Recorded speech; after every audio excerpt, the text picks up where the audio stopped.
ẹ káàbọ̀ sórí ìkànnì ẹ farabalẹ̀ farada fídíò tó ń ṣò lẹ́gbẹ̀ẹ́ wa a sì máa pílẹ̀ fún yín ẹ̀wọ̀ inú fídíò tí wọ́n lẹ́gbẹ̀ẹ́ mi wa ọ́ tún pẹ́ẹ́pẹ́ àti tó bá ń gbà sí pẹ́ẹ́pẹ́ rẹ̀ òun ló tún ní fídíò gẹ́gẹ́ bẹ́ẹ̀ ti mọ̀ pé táwọn bá ti rí àwa kì í sọ ẹ̀ wò ó. ẹ ká sojú abẹ́ kó. apun ṣẹlẹ̀ apun US ti bójú bàbá Tinubu jẹ́ o mi kí ló dé èyí táwọn US ṣe yìí lágbára òṣèwé náà ti gbọ́ okay. US hold vote to withhold 100% of aid to Nigeria over Christian persecution. An amendment sponsored by United States Congressman Gregory Stobbe to withhold all US assistance to Nigeria until the country meets specific conditions to tackle violence has been adopted by the House of Representatives. Ew. Announcing the vote on X, Stobbe wrote, "My amendment to withhold 100% of US aid to Nigeria until its government stops the slaughter of Christians has passed." American taxpayers should never bankroll governments that turn a blind eye while Christians are abducted, tortured, and murdered. No more wasteful foreign aid. Hey, Laura Kosha. Gbogbo ìrànlọ́wọ́ pátápátá tí ìlú Amẹ́ríkà gbogbo wa la mọ̀ wípé wọ́n ń ṣọwọ́ sí gbogbo country káàkiri. Gbogbo nǹkan tó ń supply Nàìjíríà tí wọ́n fi ń support wa yálà lówó àti ní everything. Wọ́n ti pass bill ní house wọn House of Rep wọn o. Wọ́n dẹ̀ ti ṣe final. Wọ́n ní 100%. Wọ́n ti cancel everything. Kò sí help kankan látọ̀dọ̀ US government sí ìjọba bàbá Tinubu àbí sí Nàìjíríà under ìjọba bàbá Tinubu. Nítorí kíni o? Wọ́n nítorí wọ́n ti wọ́n bàbá Tinubu títí kó stop terrorism tó wà ní Nàìjíríà especially láti máa pa àwọn Christian. Wọ́n ní bàbá Tinubu ò rí ṣe, wọ́n wá tẹ̀síwájú. Kí ọ̀rọ̀ mi lè yé, ó bẹ́ẹ̀ kó kúkú gbọ́ lẹ́nu wọn fúnra wọn. Àbí tẹ̀lé mi wá wo fídíò. I rise in strong support for my amendment to increase the withholding threshold for assistance to Nigeria from 50% to 100%, while keeping in place benchmarks that demand Nigeria take effective steps to address the violence and persecution that continue to devastate the country. Nigeria has faced a horrific wave of violence that its corrupt government has failed to address. For years, and especially in recent months, Christians and other religious minorities in Nigeria have been subjected to violence and terrorism at the hands of extremists operating with impunity. Christian women and girls continue to be abducted, assaulted, tortured, and killed. Their churches are burned, and entire communities are erased. If the aid conditions included in the bill are important enough to withhold half of all the funding to the Nigerian government, then they are important enough to withhold all of the funding. The generosity of our taxpayers is a reflection of the American values we hold so firmly.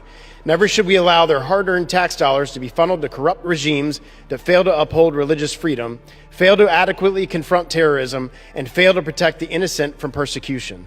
So why are we rewarding a government that fails to meet such a basic obligation? This amendment is simple. It does not remove the aid conditions in the bill, but only strengthens such conditions. But most importantly, it upholds a principle that all recipients of American taxpayer assistance should follow, that they must prove they are willing and able to respond to violence before receiving any funding. Simply put, meet the standard before receiving support. That is the accountability the American taxpayer deserves. Foreign aid should never be a reward for failure. So as our national debt is fast approaching 40 trillion, why on earth are we still allowing ourselves to go further into debt by rewarding corrupt foreign governments that tolerate terrorism within their borders? When churches are burned, women and girls are abducted, and terrorists operate with near impunity, that is not merely an internal disturbance, it is a direct assault on the freedoms our nation claims to defend, which our foreign assistance must reflect and uphold. This is not about punishing the Nigerian people. It is about demanding accountability for their government's complacency and ensuring that our foreign aid is leveraged to defend, reflect, and uphold American values. Even the underlying bill recognizes the Nigerian government's failure to meet the standard, yet it still allows for half of the funding to be released anyways. My amendment withholds all funds until they meet basic standards. Accountability can never be divided, nor should we allow anyone to exploit the generosity of the American taxpayer. I urge my colleagues to uphold accountability in our foreign aid spending and to vote for my amendment. I reserve. President Bola Tinubu kí ló máa wá ṣẹlẹ̀ báyìí bó tilẹ̀ jẹ́ wípé gbogbo aid náà tí wọ́n ní wọ́n ti America àti every other foreign country tí wọ́n náà fi support Nigeria citizen ẹjọ́ ìjọ́ wo ló kan fámílì ẹ̀ lẹ́yìn kájọ fetí gbọ́. wọ́n stop ẹ o kò kan ìdí ó kan fámílì ẹ ni. òkè àwọn fámílì tí ò tiẹ̀ wà wí ẹ̀ wípé Amẹ́ríkà o as a government o wọ́n fọwọ́ ránṣẹ́ sí Nàìjíríà yálà monetary wise àbí material. ẹnu ọjọ́ mẹ́ta ẹnu òde máa gbọ́ wípé ó mọ̀ ipá àwọn Amẹ́ríkà náà wọ́n náà fẹ́ wá support Nigeria government láti eradicate terrorists. okay ṣùgbọ́n ṣàdédé la rí wọn báyìí o wọ́n á ti máa lọ sí bí èèmọ̀ tí ń sìn wọ́n náà ti kẹ́rù wọn ti kó gbogbo ẹrù wọn àmọ́ nǹkan tó ṣẹlẹ̀ láàrin wọn àti bàbá Tinubu àti ìjọba bàbá Tinubu wọ́n ṣáà ti fi Nàìjíríà lẹ̀ wọ́n ti padà lọ sílùú wọn. àbálọ àbábọ̀ ìyẹn báyìí America government wọ́n ti jókòó wọ́n vote bí wọ́n ṣe máa ṣe nu house ní Nàìjíríà bí tí wọ́n vote ṣé ìwọ tó bá sọ pé yes say nay ìwọ tó bá ṣe yes say nay báwo ni bàbá Goodluck ṣe máa ń sọ yẹn say nay say yẹ́yẹ́ wọ́n ṣáà ti ṣe yẹ́yẹ́ nínú house l'Amẹ́ríkà báyìí wọ́n níbi tọ́rọ̀ dé dúró ni wípé àwọn l'Amẹ́ríkà wọ́n ń ṣiṣẹ́ ní bí akúra. ìwọ tó dẹ̀ wà l'Amẹ́ríkà tó ń wò mí lọ́wọ́lọ́wọ́ you can bear me witness wọ́n lè ń ṣiṣẹ́ bí akúra ni tẹ̀dẹ̀ máa san tax wọ́n lára owó táàkì tí gbogbo ará Amẹ́ríkà tó ń ṣiṣẹ́ tí wọ́n san òun ni wọ́n ti mú ìdìdì tí wọ́n fi ń support tí wọ́n ti mú owó àti gbogbo materials tó fi ń support Nàìjíríà wọ́n ní ṣùgbọ́n nítorí ìjọba bàbá Tinubu wọ́n ti wọ́nu wọ́n ti sọ fún wọn kí wọ́n stop kí wọ́n yé pa àwọn Kírísítẹ́nì mọ́ nínú Nàìjíríà wọ́n ní bàbá Tinubu ò rí ṣe for this reason wọ́n ní gbogbo support tó ń wá láti ìlú Amẹ́ríkà yálà lówó àbí material àbí name it anything 100% wọ́n ti stop ẹ̀ láti sìn lọ stopped tó jẹ́ sí wípé ìjọba bàbá Tinubu kò ní oore ọ̀fẹ́ sí anything láti Amẹ́ríkà. mẹ́hìn ẹwẹ́nu lẹ̀ ẹwẹ́nu ọkọ́ ẹ wo ibi tí ìwọ àtẹ̀mí ta bára wa gẹ́gẹ́ bí mo ṣe ń sọ jókínlẹ̀ lẹ́ẹ̀kan wọ́n bá stop support wọn láti Amẹ́ríkà tí wọ́n fún Nàìjíríà àti iye ọdún tó ti fún Nàìjíríà tí Nàìjíríà ti ń gbà lọ́wọ́ wọn jọ ṣó ọmọ family kàmáàtì ẹ̀ sọ pé ìwọ àtẹ̀mí benefited from it jọ ṣó ọmọ family kọ̀ọ̀kan tó benefit from it tó súnmọ́ ẹ̀ èbé tí la fi ń gbọ́ ṣèbí tó bá ti gbà á rí ara wọn náà ti ń pa àwọn politicians àtàwọn religious leaders àti àwọn monarch àwọn lọ́balọ́ba àwọn ni wọ́n ń pín láàrin ara wọn kò sí kankan táwọn aráàlú tá a rí kí wá ní tiwa bẹ́ẹ̀ ó pẹ́kẹ́ tó stop ẹ̀ ṣùgbọ́n àwọn àṣírí tí mo sọ fún ẹ wípé ó máa tú òun náà ló ń rí yóò jẹ́ àjọ máa le bá ǹjọ́ ó jẹ́ mọ̀ wípé ọ̀rọ̀ tó wà lẹ́ rògbòdìyàn tó wà nù Nàìjíríà lọ́wọ́lọ́wọ́ ẹ̀ kò ń ṣe kékeré rògbòdìyàn tó wà nù Nàìjíríà lọ́wọ́lọ́wọ́ especially from the northern part wàá rí wípé mostly àwọn fídíò mi from the because àwọn gangan ni wọ́n dá Nàìjíríà rú that is why tó ṣe ní máa stop láti máa gbọ́ ìròyìn láti northern part of Nigeria àwọn ní issue wa okay southern àwọn ló dá wàhálà alẹ́ yàtọ̀ fún northern àwọn ní who are the people terrorizing the other Nigerians the northern òun láṣẹ máa jẹ gbogbo ọ̀rọ̀ wọn àwọn àṣírí tó bá ń túbẹ̀ tá a ṣe ní láti máa mọ̀ ìjọ ọmọ wípé wọ́n ti bọ́ síta àwọn ara wọn ní northern part of Nigeria ìdààmú wọn ìdímú wọn àbí ẹ̀fọn tẹ ẹni àbí àrànsí èkéyìí àṣàṣì ọjọ́ ẹ̀ wọ́n ti ń tú àṣírí ara wọn o wọ́n ti ń tú àṣírí ara wọn kí n tó wá fi ẹnu sí ìwọ fúnra lára ẹ̀ wá fetí ara ẹ̀ gbọ́ ní kíni nínú wọn Nàìjíríà náà ní gbogbo nǹkan tó báyìí wà ó ti dá tẹ̀lé mi wá gbọ́. Kaduna State can take care of Nigeria as is. The mineral in Kaduna State can feed Nigeria for 10 years without borrowing. The deposit of gold in Kaduna State alone, we are not talking about Kaduna State, one of the most blessed states in Nigeria, followed by Niger State, followed by Taraba, followed by Nasarawa. We are not talking about industrial like Kogi, no, we are talking about essential minerals. Do you understand? If you go to some place, I was in Banki Kogi in Kafachan, where we're doing exploration on lithium. We saw high concentration of beryllium, high concentration of aquamarine. I'm not talking about just little quantity. Do you understand? We are talking about thin oil that you can see visibly. Not going for about 5 feet. No, just visibly. Do you understand? Now, the Kaduna State government are still looking for money to develop Kaduna State. And federal government are only having earthly reports on the deposit in that area. Nikon is there. Even the California we are talking about is there. Indianum is there. Rotanum is there. In that same Kaduna. And yet Nothing. If you go to Beningwari, there's a place in Beningwari when we went to those days, you will see gold at the surface, permanent gold. We're not talking about alluvia, we're talking about permanent gold. At the surface of a rock. Do you understand? And Kaduna State are looking for money. And Kaduna State have over 61 licenses under the SPV, but no operationalization. So is it that it's capital intensive and where they know? Look at it. The Chinese are making the best. The Chinese, their strategy is very simple.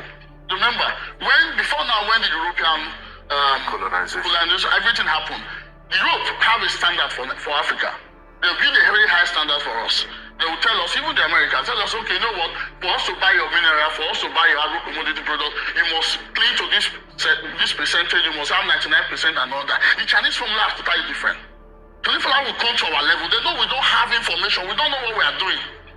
Or even they came to our level to buy that road from us. They will now modify it and amplify it and process it to a higher standard to fit the American market, to fit the European market. While the European market are still waiting for Africa to come to their standard. But Chinese are, even in our own level, they came to our standard at every sector. In Abuja and send their own children to universities in London. And I need to ask you one question before we go further. After 60 years, what are you still afraid of? What trust are you still debating? Who told you that you cannot afford to unite with the rest of Nigeria? And why did it benefit them so much for you to believe it? Let's go. The lie they built your prison with. Let me show you the architecture of the cage. The elite of the North, the political class, the retired generals, the old guard that has rotated power among themselves since independence, built your loyalty on one foundation. Fear of the other, fear of the Igbo, fear of the Yoruba, fear of the Christian, fear of anyone who does not look like them, pray like them, speak like them. Every election cycle, they come to you with the same sermon. You cannot trust them. They want to dominate you. They want to take what is yours. Vote for us. We are your protection. And you voted. And they won. And after 60 years of rotating presidency, northern generals, northern head of states, look around you. The North has the highest number of out-of-school children of any region on this planet. Not in Nigeria, on the planet. The North has the highest poverty rates in Nigeria, the highest malnutrition rates, the highest maternal mortality rates, the highest rate of banditry and kidnapping. They told you that your enemies were in the South. But the people who kept you poor are sleeping in your own backyard. 2. What is actually under your feet? Now let me tell you what they never taught you in the school they told you not to attend. The north of Nigeria is sitting on some of the most valuable mineral wealth on this continent, and almost none of it is reaching you. Let me give you the receipts, state by state. Number 1, Zamfara State. Gold. So much gold that Nigeria ranks as Africa's 6th largest holder of gold reserves. Zamfara alone is one of the top producing states. The gold under Zamfara's ground is worth billions. The people of Zamfara are among the poorest in Nigeria. Katsina State. Katsina has gold, lithium, and mineral deposits spread across communities, where bandits have killed over 4,200 people between 2010 and 2023 alone. Bauchi State. 10 mineral deposits. Bauchi State has gold, cassiterite, columbites, wolfram, coal, limestone, iron ore. 10 in one state, called the glory of all lands, a glory that has never reached the people living on it. Kaduna State. Kaduna State has gold, columbite, tin. The Just Plateau, sitting between Kaduna and Plateau State, holds some of Nigeria's richest deposits of tantalum, niobium, and tungsten. Materials the world's electronics and aerospace industries cannot function without. Sokoto State. Sokoto State has gold, phosphate, gypsum, limestone, potash, silica sand. Sokoto, one of the poorest states in Nigeria. Kebbi State. Kebbi has gold, manganese. Kebbi, where children are hungry. Borno State. Borno State has limestone, gypsum, kaolin, diatomite, hydrocarbons. Borno, where Boko Haram has been burning schools for 15 years. Niger State. Niger State has gold, talc, marble, copper, iron, feldspar, limestone, and more.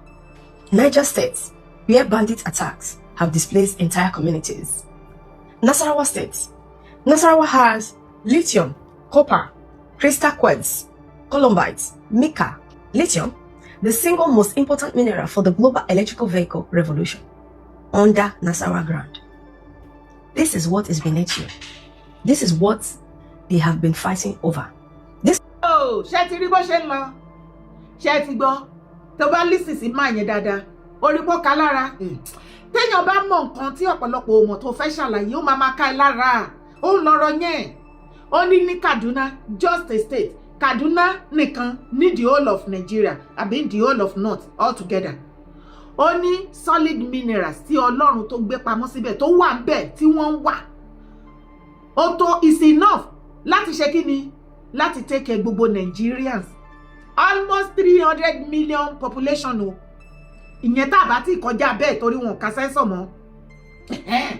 Ṣùgbọ́n ó jẹ́ kó yé ìwọ àti èmi ṣe bọ́mọ bẹ́ẹ̀ ni ó rí nǹkan tó ṣẹlẹ̀ ńbẹ̀ náà.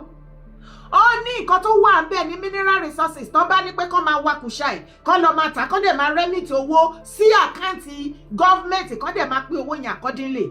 Ó tó nǹkan tí tó yẹ pé Nàìjíríà ò gbọdọ̀ tòṣì mọ́. Ìyẹn ní state Kaduna ni o.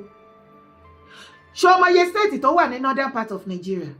Ó wá ń jẹ́ kó yé wa wípé kò sí any state nínú Nigeria tí ó wà ní northern part of Nigeria tí ó wà richly blessed in solid minerals. Tó bá sọ pé ọ̀rọ̀ ti máa yẹn irọ́ ni ti sister wa yìí ńkọ́.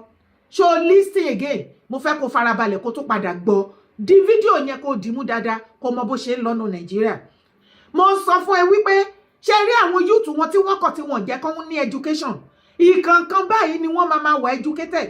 Ṣé wá rí àwọn kankan tó wà educated láàrin wọn, àwọn ló máa liberate àwọn tó kù tí wọ́n ti brainwash sí àlùmájìrì àti jihadist. Ṣé ti rí bí wọ́n ṣe ń ṣe àlàyé tí wọ́n bá àwọn ara wọn tó ń direct ọ̀rọ̀ yẹn sí àwọn youth ẹgbẹ́ díẹ̀díẹ̀ ni. Mo ní tó bá máa súnmọ́ 10 years upward, àwọn youth yìí náà máa dìde ogun tó máa face àwọn northern leaders and elders. Because láti báyé wọn jẹ́ àwọn youth ti ń realize ẹ̀sìn. Tó bá wọnú Nàìjíríà sí yìí, ṣé wàá rí wípé lẹ́nu ọjọ́ mẹ́ta wọ́n pass bill yẹn ní house pẹ̀lú bàbá Tinubu wípé any terrorist tọ́wọ́ bá ti kàn kò sí wípé repentance kankan àbí rehabilitation kankan pípa ní inú àwọn northern leaders and elders wọn ò dùn sí àwọn monarchy wọn, àwọn emir, àwọn sultan, gbogbo àwọn clerics, gbogbo àwọn northern governors, they are not happy about it. Inú wọn ò dùn sí. Torí àwọn ni wọ́n ní group yẹn tó fi hanra wọn léèmọ̀, àwọn náà wá mineral resources, àwọn náà ń gbowó ẹ̀, àwọn innocent citizen ni wọ́n pa nítorí wọ́n fẹ́ wà stinkly rich. They want to acquire every material things tó wà nínú ayé fún ara wọn, àwọn ìyàwó wọn, àtàwọn ọmọ wọn, àti àwọn immediate family wọn. Wọ́n wá rò wọ́n wá wọ́n bẹ́ṣubẹ́gbà wípé ẹ̀mí anybody tó bá máa lọ sí fún àǹfààní ara wọn níbi tẹ́ máa rí bí àwọn sultan, emir ní northern part of Nigeria, the political class and all the religious leaders níbẹ̀, how wicked and how heartless they are. Bí wọ́n ṣe bí mineral resources yẹn bó ṣe gbọ́ tí àwọn méjèèjì tí wọ́n ṣàlàyé bẹ́ẹ̀. Kí ló dé tó sì jẹ́ wípé ibẹ̀ ló jẹ́ object of poverty in the whole world. Báwo ni northern part of Nigeria ṣe máa wà blessedly richly in mineral resources, solid mineral tí wọ́n dẹ̀ ń dárúkọ ẹ̀ tó ń dárúkọ ẹ̀ dimos àwọn gbogbo expensive solid minerals tó fi build gbogbo materials everybody fẹ́ para wọn lé lórí. The same materials tó ń pa wá lé lórí tó ń pa innocent Nigeria lé lórí from the northern part of Nigeria. nǹkan tó fi build gbogbo ẹ̀ ọ̀dọ̀ wọn náà ti lọ́kọ. dé báwo ni wọ́n ṣe possess gbogbo kìíní tó sì jẹ́ wípé ibẹ̀ gan ni orísun poverty in the whole world. Àwọn school dropout àwọn lọ́pọ̀ jù in the whole world. Why?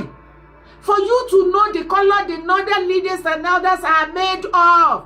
Ṣé àwọn tó lè máa hanra wọn léèmọ̀ bẹ́ẹ̀ yẹn àwọn ni wọ́n rò wípé ọjọ́ kan àdúrà àtọ́ wọn lọ́kàn.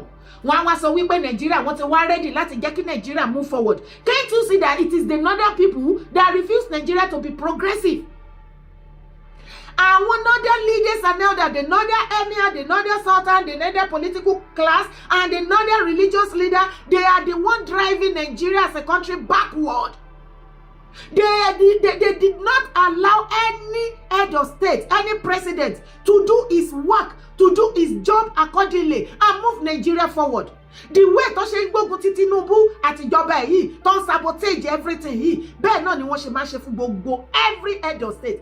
Jọ̀ọ́ nítorí Ọlọ́run ọdún wo ìgbà wo ọjọ́ wo ló rò wípé òpin máa dé bá ilé?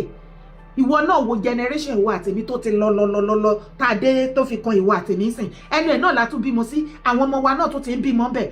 Adé yìí ní hope wípé Nàìjíríà máa bẹ̀tà Nàìjíríà máa bẹ̀tà. Ó ti ṣóòjú wípé Nàìjíríà ò lè bẹ̀tà. Bàbá Tinubu ẹ ṣàánú wa ẹ